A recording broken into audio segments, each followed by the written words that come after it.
Those of you who've followed my channel for a while will be very familiar with Sergeant 5'4" David Allen of Norfolk Constabulary. He attacked and unlawfully arrested me in January of last year, and footage of his crazy, appalling, and I strongly suspect drug-fueled behaviour went viral. For those who haven't seen it, I'll post the link to the video in the description. My lovely friend and fellow activist Lucia was also arrested during the incident with Allen and faced a false charge of assault whilst I was prosecuted for public order. It was a total fit-up, and the fact the charges reached court is a damning indictment to our justice system. But even the bootlicking magistrates couldn't find anything to convict on, and we were both acquitted. Wanting to file a lawsuit over the incident, I wasted no time in demanding the return of my body-worn camera, which was seized by PC JJ Weatherstone when Allen arrested me and contained full footage of everything that happened. As I'd been acquitted of the alleged offence and already inconvenienced by the proceedings, I demanded that the police return the body camera to me rather than making me come and collect it. I was surprised that they obliged, but I suppose, knowing a lawsuit was on its way, they wanted to try and appear accommodating.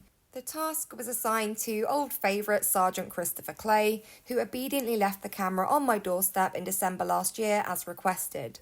Promptly loading the SD card into my laptop, I fully expected the camera to have been wiped, but quite to the contrary, it transpired that dozy prick PC JJ Weatherstone had failed to switch it off when he seized it from me after I was arrested by Sergeant Allen and proceeded to put it in his pocket, still recording.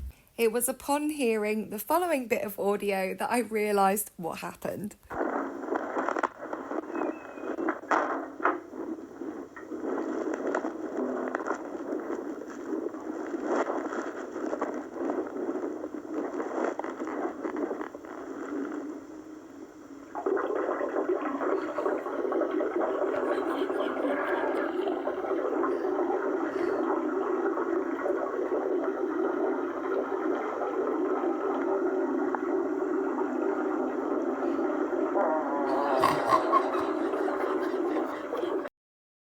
Hopefully his mum remembered to pack a spare pair of pants in his bag. With our puerile sense of humour, you can imagine the fits of giggles me and the gang have had with this, and the amount of jokes poor JJ has been the butt of ever since. As I listened on, my laughter turned to disgusted but admittedly gleeful shock as I began to realise the gravity of their fuck-up and the fact that I was now in possession of 3 hours worth of accidentally self-recorded police corruption.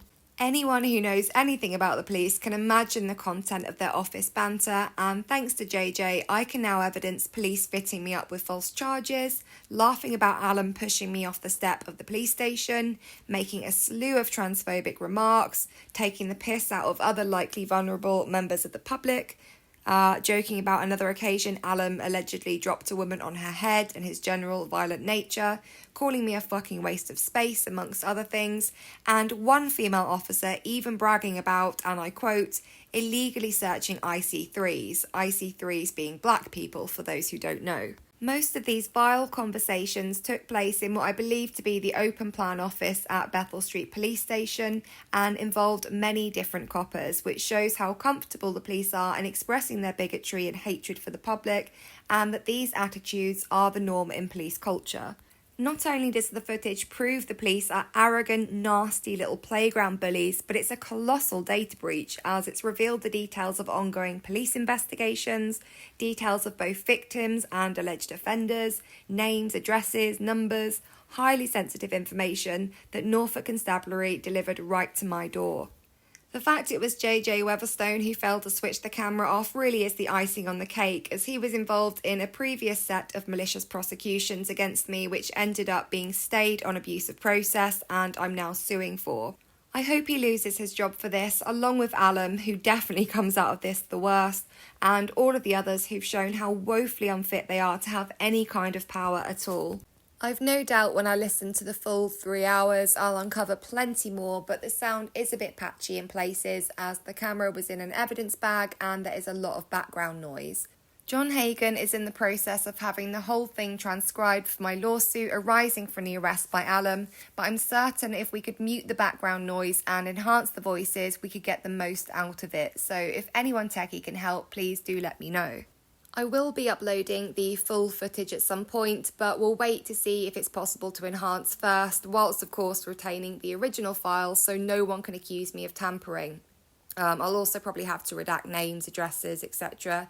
And we'll try to contact anyone whose data has been breached and advise them of their right to sue. It seems the more Norfolk Constabulary try to come at me, the more it backfires on them spectacularly. Isn't karma a beautiful thing?